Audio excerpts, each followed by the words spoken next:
doing, man? Right? What up? What up? Shit. Yeah, I'm legit, bro. I'm the way this shit's going, like organically, these plants, bro. It's fucking amazing. Look, my problem is pest control. Pest control, you. Pest control is horrible. I was telling God, fucking ran into some. I know. We don't say it. We don't say the word, but Hmm. I got some spider mites, y'all. Fucking god damn it. So I've been trying to battle them, and it's funny because like I'm so close to harvest that I don't want to spray anything on them. You know what I mean? And it's like I don't want to like cut them down early because Right. I'm not gonna lie, this is my best indoor harvest or my best indoor grow that I've done. So at the same time, like, how do you manage that? Well, that's actually a really great question because a lot of people can put in a bunch of time and their harvest is going really well. They're getting really excited that they're about to get some smoke that they don't have to pay a ton for, and they can, remain in medicine. And Hmm. the main thing that a lot of people need to keep in mind, especially when it's home grow, is that this isn't a commercial facility that needs to meet zero microbial tests and like pass all these very stringent tests. So having a slight bug issue in harvest, during flowering, is not the end all be all. We just have to cut everything down. That's first and foremost. Secondly, you can spray your plants even in flower, but only with just water or just water and a wetting agent, like a Dr. Bronner soap or a Jadam wetting agent, in which you can pick up a small bottle on the shop, on the GG510 shop. But just water or just the wetting agent, because what that will do is if you spray every day, and that's why the plant, a lot of bugs stay underneath the leaf, is because they're trying to protect themselves from rain. Oh, So okay. even if you're just spraying water every day and you let that evaporate like in 10 minutes and the water's gone, even if you do that every day, that's going to knock the spider mites down a ton. Oh, okay. And you'll be able to more than likely get to the end of harvest without minimal damage to the plant. You'll probably see the spider mites, messing the leaves up and putting the yellow dots on there, and it's not going to look the greatest, but you'll be able to stick it out and get to end of harvest.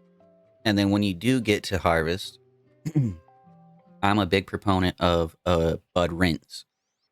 Now, this is entirely different than what a lot of videos out there are, of where you put the lemon juice in one and baking soda in another, and you have multiple bucket dip system, and Mhm. you're pretty much cleaning your plant when you're doing that because you're using solvents and sodas.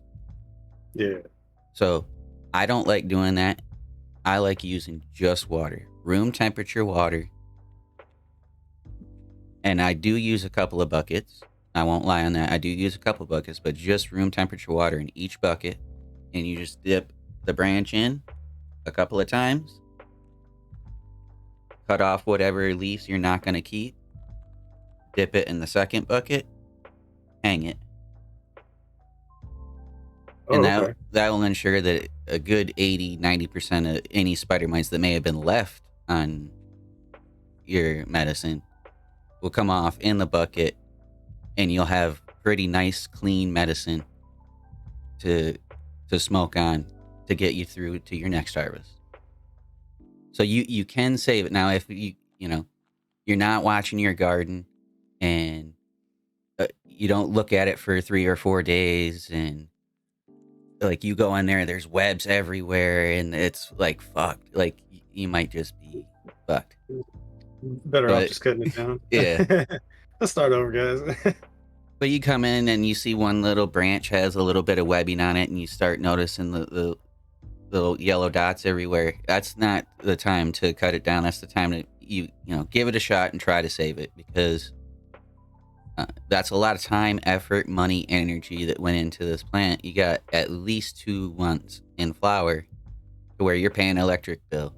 And even if you're Yeah. growing organically, you're still paying nutrients, small amounts compared to others, but you're still paying nutrients. You're still paying, to run the air conditioner if it's summer, all that kind of shit. So if you can save it, especially as a home grower, and you're not producing commercially or for a caregiver status, you can definitely save your plants. Okay. All right. And now I've I got some pictures. When I was growing in a greenhouse, I had spider mites hella bad. And like my remedy back then was I would alternate between um, this insecticidal soap Hmm. and uh, and neem oil. Well, come to find out, I used to make my neem oil a bit strong. You know what I'm saying? Yeah, you Come to can find go a out, little hard. you can burn your plants by doing that. I had no idea. Found out the hard way. Yeah, and that's the thing too. Like a lot of people believe that natural ways of dealing with pests, diseases, or even fertilization, I think you can't overdo it, or there is not too much of something. And the fact of the matter is like, no matter where you're deriving your pesticides from or your nutrients from, you can do too much. Put too much neem seed meal in your soil mix, it's going to be super hot for a long time. And I mean like physically hot because it's going to create a lot of thermophilic reaction and it's going to be like a hot compost. Oh, Like if you put too much neem seed oil in a spray, the plant's going to shrivel up and burn because it's just too much. Like even though it's a completely natural substance, it can be too much. I mean, quick story on that. Like, there's a contest, a radio contest around here years ago for somebody to win a Nintendo Wii. oh, All right. And the contest was whoever could drink a gallon of water in the shortest amount of time. The woman did it, oh, yo, I heard about this. but she also went to the hospital and died. Because if you drink too much water in a too short amount of time, your brain can't get enough of the water out of it and your brain drowns. That's crazy. So even water can kill you. So everything in moderation. That's crazy. 1 to 8 glasses a day of water, great. A gallon in 5 minutes, no. Nope. Even Nope. if you're Yeah. extremely dehydrated, the hospital will have you suck on ice chips because they want you to take that water in slowly, not quickly. Because if you drink it too quick, it's just going to come right back out, and you're not gonna absorb any of it. Oh yeah. Them hot ass days on the job site, like trying to get out of there, and the day's just dragging ass. Drink a whole gallon of water real quick, right after lunch. You hit the bathroom every fucking half hour. Yeah, just flows right through you, man. So like, so I in one of my harvests, right, one of my outdoor harvests, long time ago, I had spider mites that I didn't even know about. Right, they were so well hidden in these big plants, and I go to fucking dry everything, and I'm looking at all these spider mites that are just crawling off the plant, Mm-hmm. up the fucking up the whole the setup that I had for the drying rack and whatnot. Bro, it was nuts. There was thousands of them, and they're just doing damage to the plant, slowing the plant down. You didn't even know about it. Well, I didn't even know about it, but yeah, those things they move in quick too. They do. It can be a matter of a day, literally 3 or 4 days, and that's why I said if you're not paying attention to your garden that often, and you're checking it every 3 or 4 days, and like you can miss it, and they'll fucking explode in population. And you'd be like, holy shit. Yeah, yeah. I had a couple grows back where I fucking opened up the box, and one whole bud was just covered in web. And I check my plants pretty often, right? So these things moved in quickness, like underneath, without me knowing. And I was devastated. I'm like, oh man, What else got fucked up? right? And that's actually another tip too. Is there's this I don't remember the brand right now, but there's this product that's a sticky goo that you can put on the ends of each of your hanging lines, and then when you hang your plant,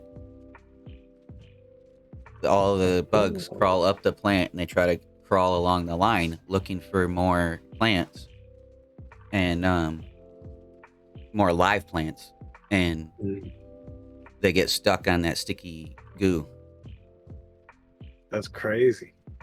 Uh, that's yeah, because it wasn't just spider mites that I had either. I had fucking caterpillars that were Hmm. climbing on everything.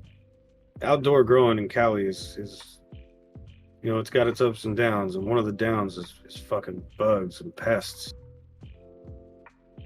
Oh, What do you absolutely. I mean, even anywhere you grow, honestly, that's gonna kind of be how it is. Like, unless you're in the desert, you're gonna have a lot less bugs there, but you're gonna have way other issues. You're gonna have temperature swings like crazy. You're gonna have humidity issues. So, like, you choose your battles, I guess. You know, yeah, yeah. Yeah, what do you do for like IPM? uh, every like as an IPM strategy to prevent bugs, every Hmm. week I spray in flour every week Oh, okay. in flour and in um, veg. Now, I know that sounds controversial, but I stopped spraying the last 4 weeks in flour. And when I am spraying in flour, it is nothing but water. Maybe I'll put some aloe and some wetting agent in there occasionally. The plants really like being sprayed with aloe. It really perks them up. It gives them salicylic acid, some things to like fend off bugs. Oh, I didn't know that. And no matter what you do use in veg, you need to alternate it. So if you're going to use a neem oil one week, the following week use some essential oils and kind of switch it up. And then the Okay. week after that, there's another product I quite like. It's called Tweet Mint Enzyme Cleaner. It's on Build the Soil site. Shout out Build the Soil. But it's an extremely great product to use once in a while too. Kind of mix it in there and alternate. Um, Okay. Uh, a Shit. really great fix for powdery mildew. Morbid Misfits out here asking for that. There's a product called Jadam Sulfur that you can make.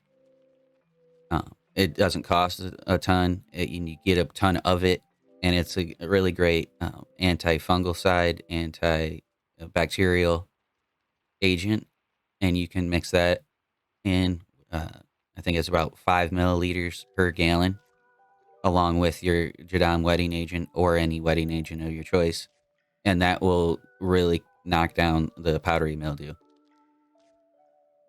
and kill it even. There other products that people use are wettable sulfur, and you can buy wettable sulfur. It costs a little bit of money, and you just put it in a watering can, mix it up with water, and spray it. Uh, or you can get sulfur for much cheaper and make your own liquid sulfur the Jadam way. Like Okay. each You got a each one video for of that, huh? Mhm. Yeah. I caught the video and I was like, you see Goblin doing this experiment, and it started what in your garage, and then you ended up moving outside when it Mhm. started reacting. Yeah, Yep. so like when you if you do end up making this stuff, make sure you're wearing respirators and In a you're in a well ventilated ventilated area, area. Yeah, wear that's gloves sulfur. because uh, both making Jadam wetting agent and making the Jadam sulfur involves lye. And lye, if people don't know, if you get that contacted on your skin, it can cause a chemical burn because it's going to react with the oils in your skin, and it's going to start the saponification process and basically turning your skin into soap. So you really want to wear protective gear when using lye.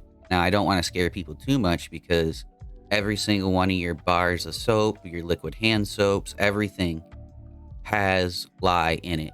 But once the lye has reacted to the oil that they use to make that soap, it is no longer harmful to the human skin because it's no longer lye anymore. Okay. Hey, With that shout out for the chemical reaction. follow. Yeah, because of the chemical Yeah. reaction.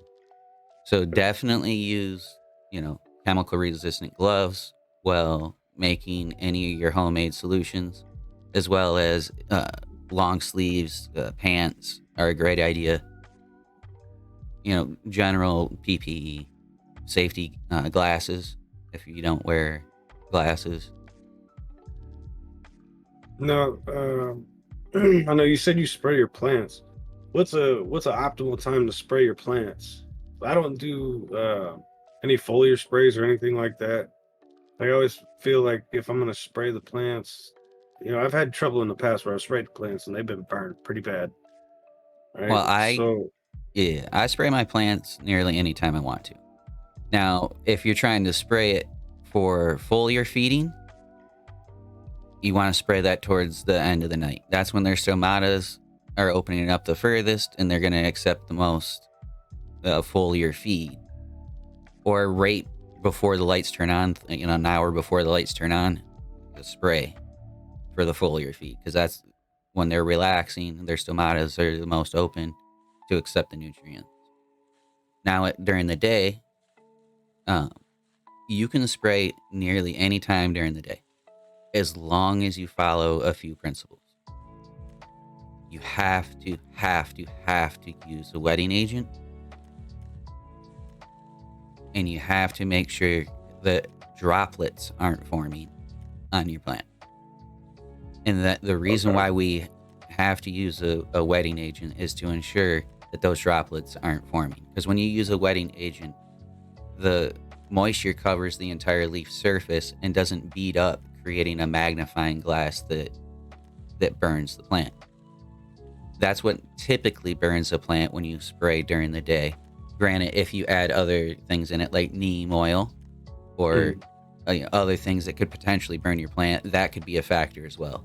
But if you're just spraying water or water and a wetting agent during the day, it should not burn your plant. I've sprayed underneath 1,000-watt lights while they're still on several days in a row, as long as you have that wetting agent in there. So like I know to make neem oil, you got to put like, well, I don't know.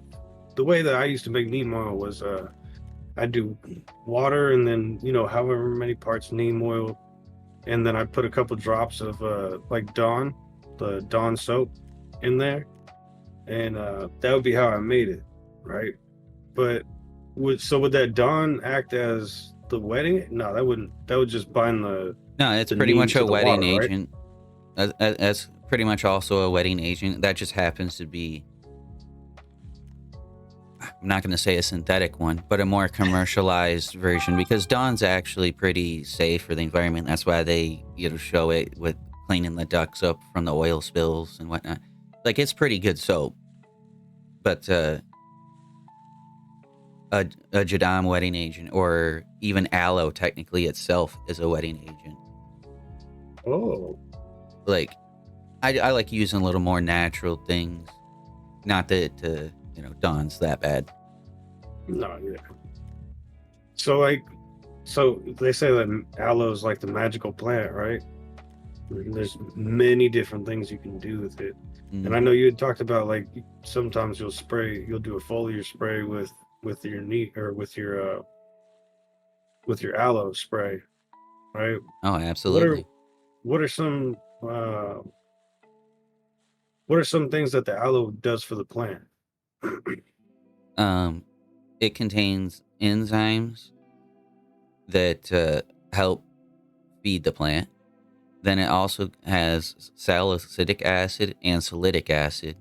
Two of those things make um, the plant's immune system have a reaction, and it's called a SARS reaction, a systemic reaction to an outside force.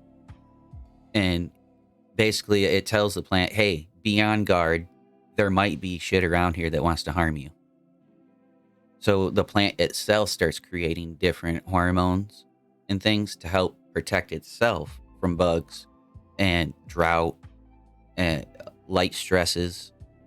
Um, so having a weekly regimen or so of spraying your plant with aloe is a really great idea because it kind of gives it a little bit of a immunity charge every so often. Okay. And like, how do you make this spray? Is it the same way that you make the kind of like your cloning gel that you made? If y'all seen it, Goblin's got a video up on YouTube about how to make clones. Yeah, I mean, it's pretty much the exact same way, except instead of just using the straight gel to dip the clone in, I take that gel and put it in a spray can of water. And if you, like, for the lazy gardeners out there like me, I'll go to the aloe plant I got growing and I'll cut off a piece that's like yay long. And I'll just sit there and chop that up into the watering can, pour water Oh, over it, spray with it. oh, there you go. You know me, I got a shitload of aloe right now. And I'm like I actually, said, it's super great to use, especially if you want to mix in like drops of balance for a little bit more extra minerals. You can do that. You can add in a couple of different drops of a Jadam fertilizer, liquid fertilizer, and it will actually fertilize it a bit. There's lots of really great foliar applications. You can also do a worm tea and then filter that so there's not a lot of solids in there and spray that. That's also really great for powdery mildew and giving the plant a bunch of immunity, getting microbes on the plant, because not only do we need the microbes on the plant, but we also need them in the soil. Just like we have living microbes on our skin all day long, and that's how it helps protect us from the outside world. The plant has the same. okay. Okay. Pest control. That's something that you're either proactive about or you're reactive about. It's not really any in between. And I definitely fall on the latter side. And it is true that, like, a lot of people will tout, well, if you have a healthy plant, you don't need to spray, and you won't attract pests. But and it is true in the sense that if your plant is really healthy, more than likely it's not going to attract pests. But in also another sense is if your plant's filled with too many nitrates, which means it has too much nitrogen in it, it will be extremely attractable to pests. The pests can smell that in the air. So if you're going nitrogen heavy on feeds, you need to be careful, whether that's organic or not, because if you got too much nitrogen and nitrates are flowing through that plant, the bugs will be like, "Oh, there's some rich shit over here. Let's go eat over here." I know, like sitting over here planning out my next worm today, because I'm making that tiered one. So like one thing I don't have a lot of is worm juice that comes out of the bottom of that, right? So I figure when I add in this next layer, that's when the worm juice is going to start flowing because they're going to start eating a lot more. They're going to start composting stuff. Stuff will start like breaking down and whatnot. So I figure I'm going to start getting that worm juice. But I've heard, you know, I've heard good and bad things about using worm juice when you're feeding your plants. That's What? because when you're technically, worm's juice is a lot different than like a worm tea. And the reason is a lot of the juice that gets collected at the bottom of a worm bin is all the water that was shed from the food that was decomposing at the top. So then that water worked its way down and out of the bin, and it became worm juice. And sometimes, not all the time, but sometimes the problem with that is that water works its way down pretty quickly, and it doesn't have any time to interact with the microbes in there that will clean up any of the potential bad microbes from the decomposing food. So sometimes the Oh, worm juice will contain some of the microbes that we're not looking for. oh, okay. Hey, shout So out Shit generally, Leo. hey. So generally, using worm juice would probably be, warned against, right? I mean, you if you knew it took a while for that worm juice to accumulate and work through your bins, and like it was well decomposed food that it happened to, then you're pretty safe. But other than that, it's better just to take that worm juice and add that to a compost pile, and that Oh, okay. compost pile will go through the rest of that nutrients and microbes to incorporate it into itself and make sure that it's clean and it doesn't have E. coli or streptomycin or some of the bad ones. So, like some of the microbes in the soil, right? They act as like the plant's immune system in a way, right? Protecting the plant from certain things. And so, what are some ways that you can boost that immune system?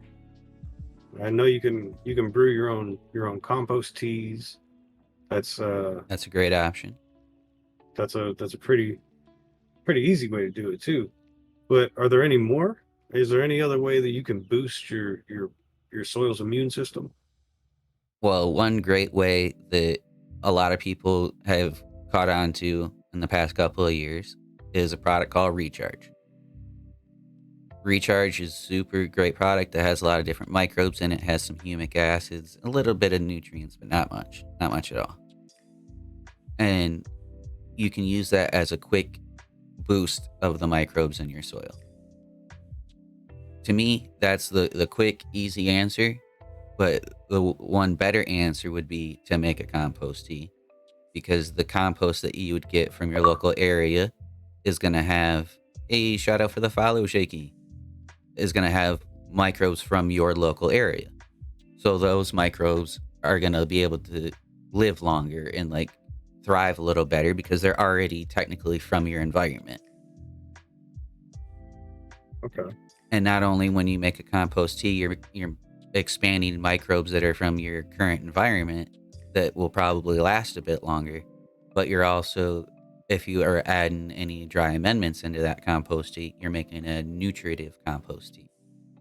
So not only are you adding microbes to the soil and helping the anything that's still left in the soil decay down into plant food and continue the whole soil food web, but you're also adding nutrients to the soil and to the plant itself, because when you make a compost tea, the nutrients that are in that compost tea are readily available. They are immediately available, just like a synthetic nutrient. Okay. So when you water So with a compost tea, those plants are immediately uptaking those nutrients. nice. Okay. So uh, look, back when I don't know if y'all know this, but the what's that spot, the Hoover Dam over there, the I forget what the fucking area is called, but the lake ended up losing like a good percentage of water, Hmm. right? And after this water receded, everything that was underwater, land wise, started growing, and it became this like lush green, almost tropical like area, right? So in my thinking of doing that was it was a lot of the fish, right? The fish decomposition, Oh yeah, the fish the fish shit all in the poo. Yeah. area. Oh yeah. So I looked at a product called it's a fish emulsion. I don't remember what the product was called, but it's a fish emulsion, right? Yo Would Neo. would the plants in my situation, right, growing organic in these earth boxes, would the plants benefit from that if I was to add that fish emulsion in, or would Oh, that be like overkill? it absolutely will help, but you need to be careful with fish emulsions and fish products in general, because they contain amino acids which are readily available to your plant, so you can overdo it. But Oh, it is extremely powerful stuff and like really great to use. Even in Jadam and KNF practices, there's way to make a Jadam fish fertilizer and a KNF fish fertilizer. One has a lot of brown sugar, one does not. But fish amino acids and fish fertilizers are extremely great to use. There's a reason why even back in the day when we came to, take over America pretty much, the Indians would take fish from, freshwater fishing and put the whole fish carcass down on the corn, aka maize, and let that fish decay right there at the base of the corn, because they knew that fish had great nutrients for all the plants that they were trying to grow. Even though they didn't know any of the science behind why, they knew that It worked. It worked. And they knew fish had the stuff they needed. So fish is especially if they're clean fish, because that's what some problem we're running into in our modern society is that everything's polluted. Everything. So, especially if it's clean, fish fertilizer is going to be some really great stuff. Okay. Yeah, because I just made that switch over to organic not too long ago, and I'm going through a whole bunch of shit in my garage that I'm getting rid of. I got tools that I'm getting rid of, nutrients that I'm getting rid of, stuff that I'm not going to use and that's just taking up space, right? So like I'm going through all these nutrients and I'm like, well, what's organic? What can I keep? And this fish emulsion is one of them. And I believe it's called Alaska Fish. Yeah, from Home Depot. You could get a gallon of it for like $7 or some shit like that. But yeah, I always wondered about that because it is a semi-organic product. But I believe it's high in salts. It is. So kind of got to be careful with that. And I'm trying to stay away from salts right now. And it's not like high in salts as in the fact that like salt nutrients, and it's high in salt. Yeah. Like salt from the ocean, salt. Yeah. So you just got to be a little careful, not add too much, because another great thing in the Jadam teachings and KNF teachings is that you can use salt water.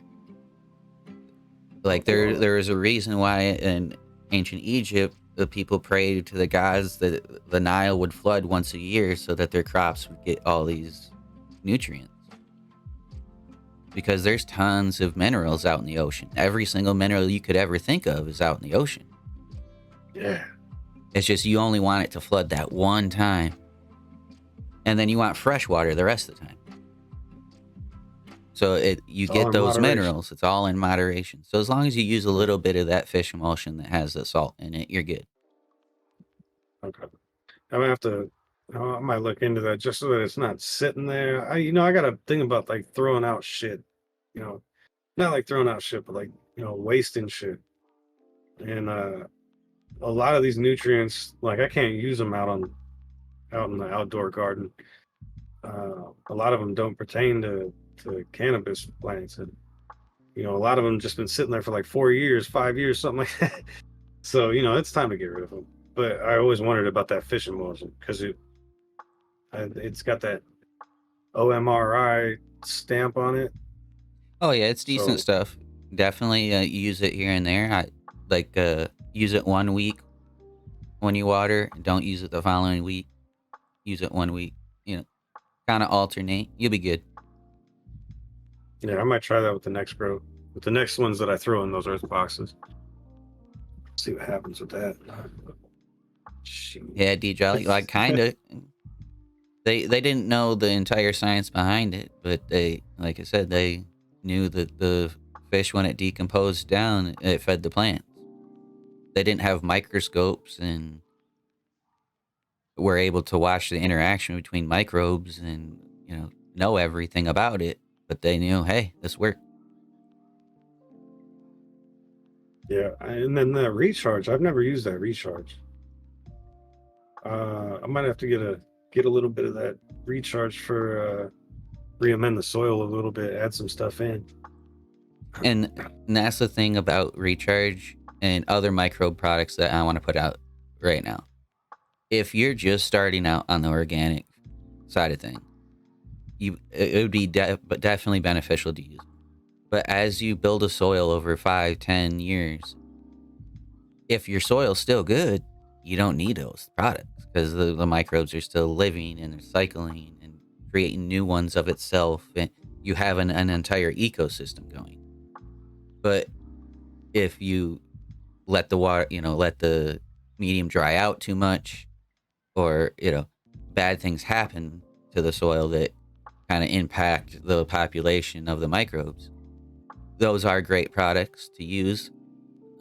Granted, I would much rather use like a compost tea or a Jadam microbial solution, because both of those things are going to have microbes from your local area that will, like I said, they can last a bit longer. They're used to your conditions already. They're used to the temperature and the humidity and the different conditions of your state.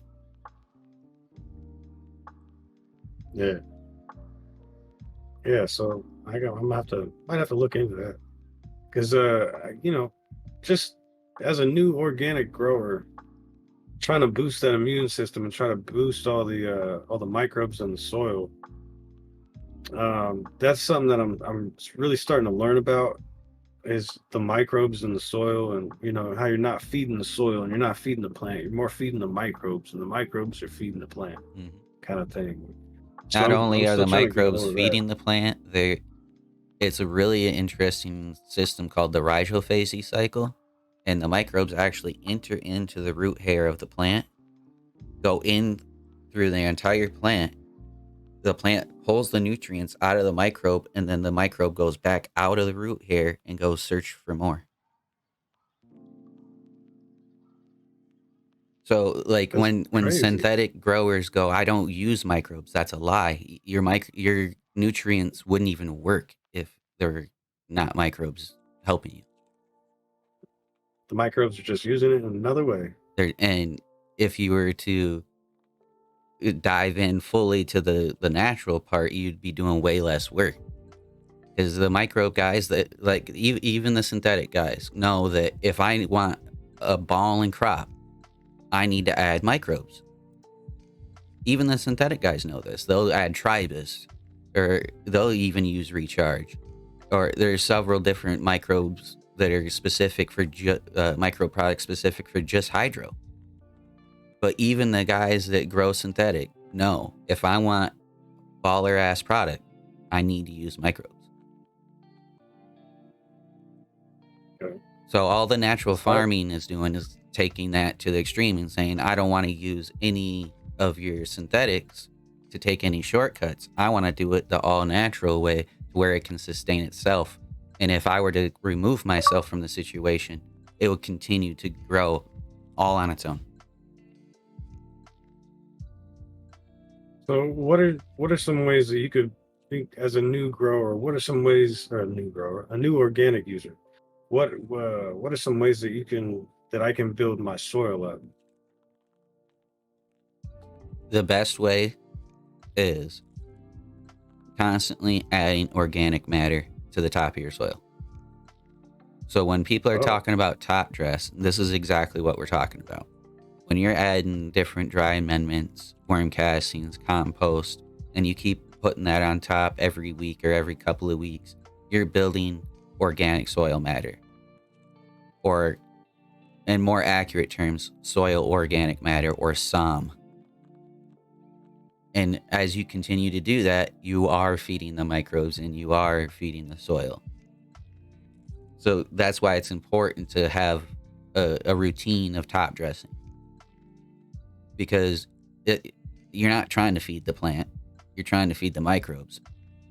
And they'll run out of food after a couple of weeks if you don't put more on top. So every so often, you're just putting a little more on top so they never run out of food. And that's the game. Now, in nature, that works by the trees dropping leaves and plants dying and falling over and everything just decomposing in place. That's how it works in nature. But in an indoor situation, we're going to, you have to continually add that organic matter.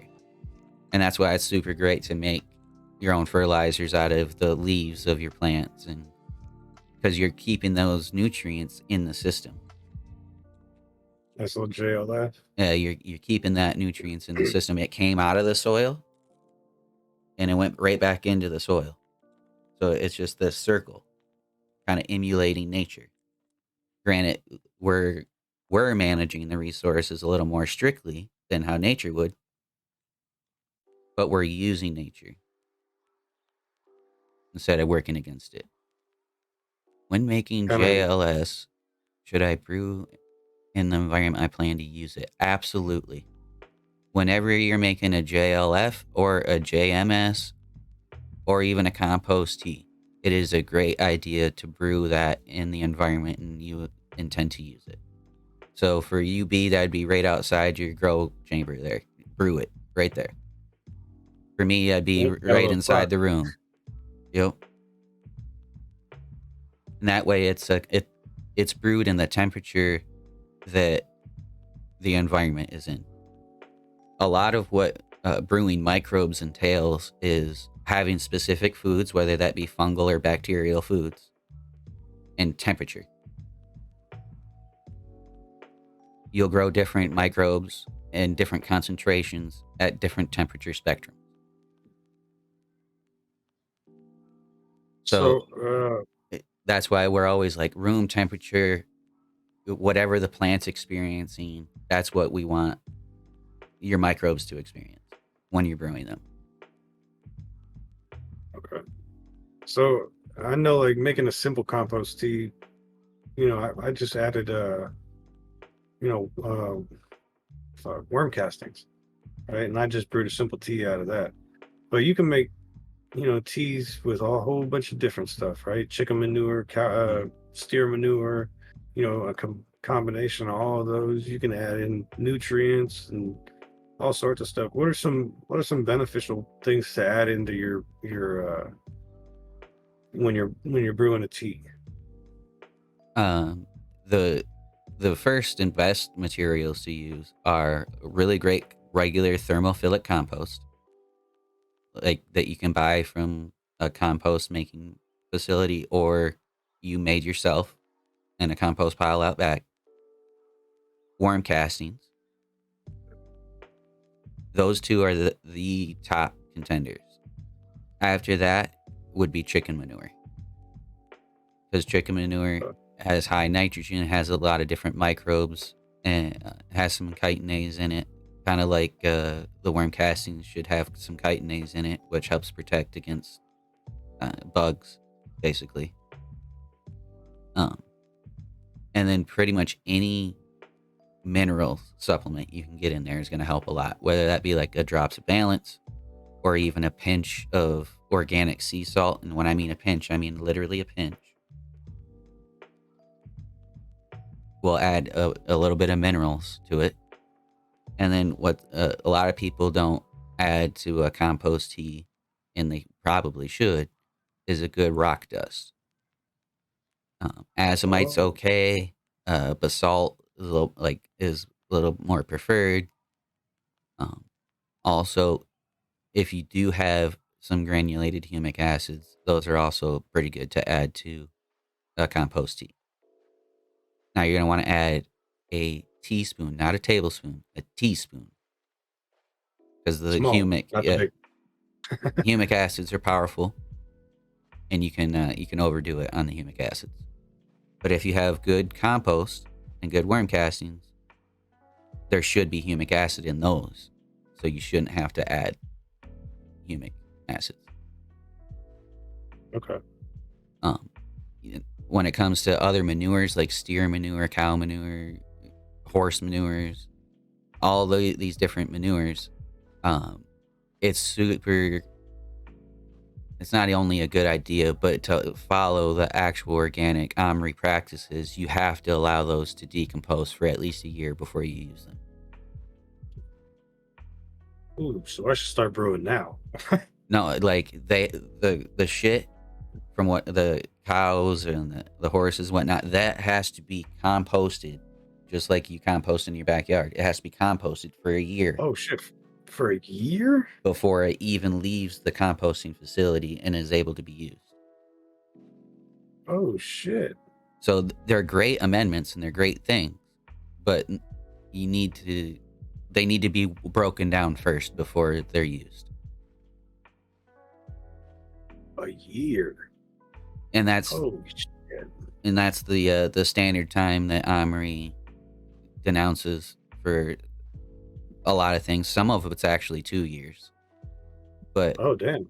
that's the time where they denounce, hey, more than likely you're not going to have any bad E. coli or anything left in the cow manure or the steer manure or whatever manure that you're composting. That time allows for all the good bacteria and things to make sure that they've taken everything over and there's no baddies in there. Well, like how my neighbors got like chickens, I couldn't just go over there and be like, "Hey, I'm gonna go steal your shit," and then throw it into the soil. Chickens are a little bit more safe when it comes to that. Oh, But okay. like I said, chickens and bunnies are a little more safe when it comes to that. Or Oh, goats. bunnies. But if you're talking cows, horses, like larger, The larger ones. larger animals, Okay. you really need to have those composted first, because the stomach processes that the cows and the horses have are completely different than what a goat or a chicken or a bunny has. Oh, okay. I didn't even know you could use rabbit shit as compost. Yeah, it's actually called a cold manure, which means that when you add it to a compost, it won't heat up the compost because there's not enough of the nitrogen in the poo to do that. So, like, if your kids got, rabbits as pets, you keep the rabbit poop and make compost out of it. Oh, absolutely. Oh, no way. We got a lot of goats around here too. A lot of goats that clean up fields and whatnot. Goats are a Wonder great if addition as well. that's crazy. That's Shout out crazy. D Jolly. Humic acid, you can make humic acid. It's not really make it, like technically the microbes made it for you.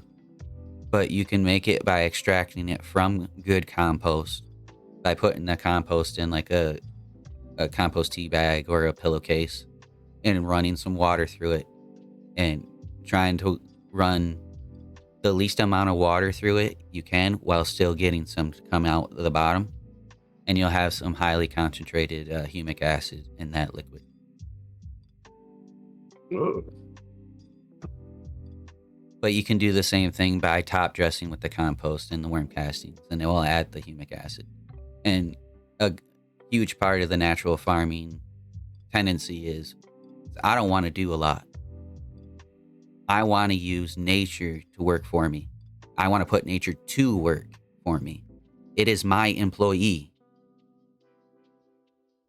I don't want to have to do all this shit. I'll do as much as I need to. And I let nature take the rest. And then indoors, you got to do some. Outdoors, you do way less. Oh yeah, chop it, drop, leave it there. Like, let nature do the work. So I saw that you had recently harvested. Mm-hmm. Do you utilize your whole plant? Like, do you feed the plant to, like, I know you got worm bins, right? Mm-hmm. So do you let it dry out and then feed it to the worms, or how do you do that? Like, do you use your whole plant at all? I create too much material to use it all the time. But yes, I do use the whole thing. And if I had a more abundant space outdoors, I'd use it every single time. Because if you wanted to, you could, even with the huge plants, you could take the stems and let those dry out, and you can wood chip those and use that as a mulch. You can take the leaves, you can make the JLF with it. You can let the leaves dry out, crush them up into smaller pieces, and have pretty much a dry amendment at that point. You can also feed those to the worms. You could feed it to your soil. you can use every bit of the plant for sure. That's crazy. Do you make teas with it at all? No, Like I mean, pinky up, get the tea handle kind of thing. No, no. I used to I For used to me, brew some yeah. some fucking tea sticks in there. I used to throw some weed sticks in there and let it brew with it. It was all right, but it was never anything like you're not getting fucked up off of it.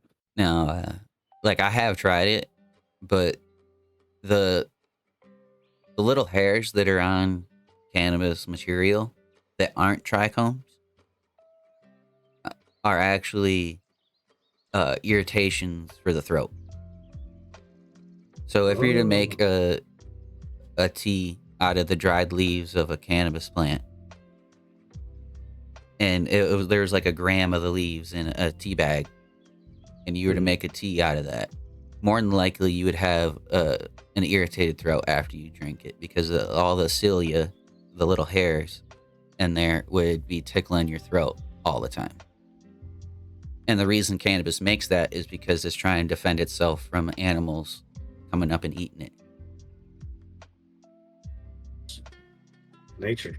I remember, yeah, we were talking because I was asking about like feeding my defoliated leaves and feeding those to the worms, and you had said it'd be better to dry them out because of those little hairs that's on Mhm. them, right? Exactly. That once they're dried out, the little hairs will break off easier and it'd be less irritating to the worms. Yeah. Nobody wants to be irritated when they're eating, man. It's like uh,